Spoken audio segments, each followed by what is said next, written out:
It's not bad. You know, it's not a bad game, but it's not a game that it's not the same game I remember. You know, like I remember this game when I was a kid, and it was one of those games that was like, you know, I was really into it. Me and my friend Nick were really into it. Greedy Waffle, who's in the chat right now.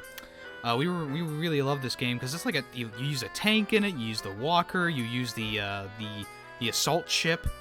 It's really cool. It was a really cool game, and I went back and played it. And when you're a kid, I guess you don't notice this, but when I was playing it, it was very repetitive. You know, it was just like all the missions kind of melded together, and the bright spots were like when you use a different vehicle that wasn't the tank, or, well, I guess the bright spots are the missions where you use the assault craft.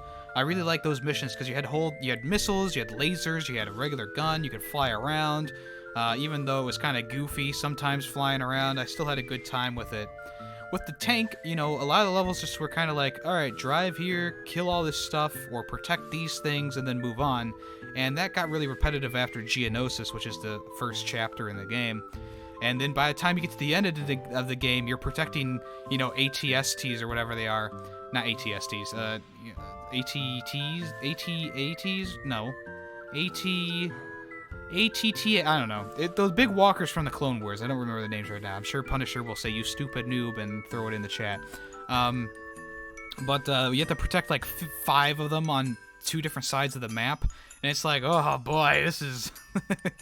it was just kind of boring because the battle lasted for so long. And I even said it during when we were playing the game, that it feels like the Clone War, you know, like it's those parts of the Clone War not the Clone War, but the Attack of the Clones movie and stuff like that, where it's just like a big battle and you're, you know, just explosions happening everywhere. Yes, ATTEs. Thank you, Punisher. But it does feel like a Clone Wars game. Like you're actually doing stuff with clones and the different vehicles that they would use. Every so often, you would go out on land as either Anakin, Obi-Wan, or Mace Windu. Those controls were just as good as you might think they are for a game at this time. That it's literally tank controls for a character with a lightsaber, and you can go in first-person view. I found out, which is pretty funny too.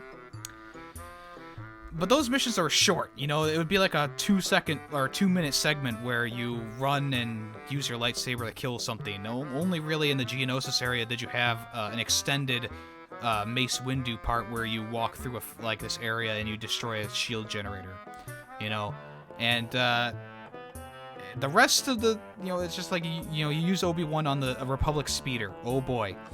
You use Anakin for a few minutes to free some Wookiees and then get onto a speeder. Oh boy. You use them for a little bit longer in the mission where you have to steal a tank, but other than that, I mean, the segments are short, and I guess that's fine. I don't really mind that. What else am I thinking? Oh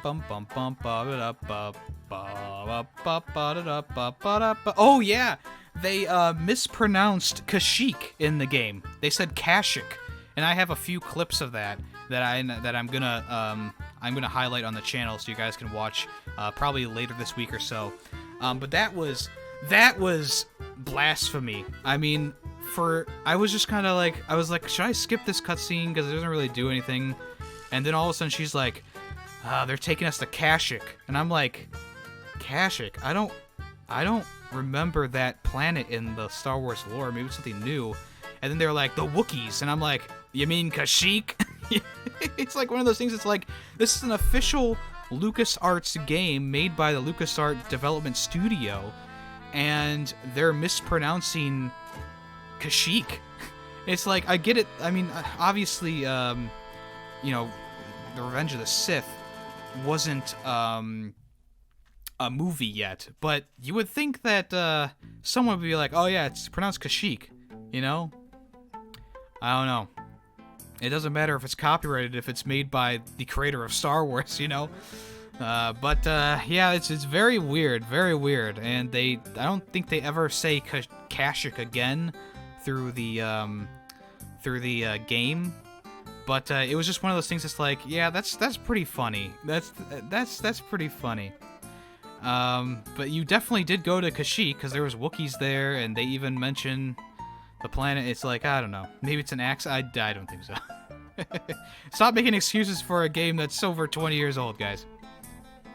I don't know, it's just kind of funny. Just was kind of funny. Other than that, I mean, the combat's fine. I like the different abilities you have. Really, the only way to play the game is to play it on Padawan mode so that you destroy everything in your path, because I can see how much of a bitch this game would be on any harder difficulty, especially with the boss fights. The boss fights are definitely some of the hardest boss fights, even on Padawan difficulty, that you can do. Especially the ghosts. There's like the Sith ghosts, and then there's the giant X. And then at one point there's 2 of the giant X things that just shoot missiles and everything at you. So I'm glad I played it on Padawan, because I think I did actually, when I was a kid, I tried to play the game on the second hardest difficulty, and I was like, whoa, this ain't happening. Like, my shields went down so fast and my health went down so fast. But even when you're playing I've lost my train of thought, but you know, even when you're playing on Padawan, I was gonna say, okay, I do remember a train of thought. Even when you're playing on Padawan, your shields, they stay pretty. I mean, they stay full for most of the damage that you take, but the bosses still will, like, boom, take out your shields right away and leave you defenseless. I also had to learn how to shoot missiles several times during this game because they kept changing the button. But like I said, other than that, it's a product of its time. It's a fun little playthrough. Don't spend more than like $10 on it if you're getting it from eBay or something. It's not worth anything higher than that. And yeah, I look forward to revisiting more of the old games from my past. I'm looking for a good copy of Time Splitters 2. As you guys may or may not know, that was a big game from Greedy Waffle and mine's childhood. So I would really like to play that again. And there's more games on my shelf back there that I have ready to go as well.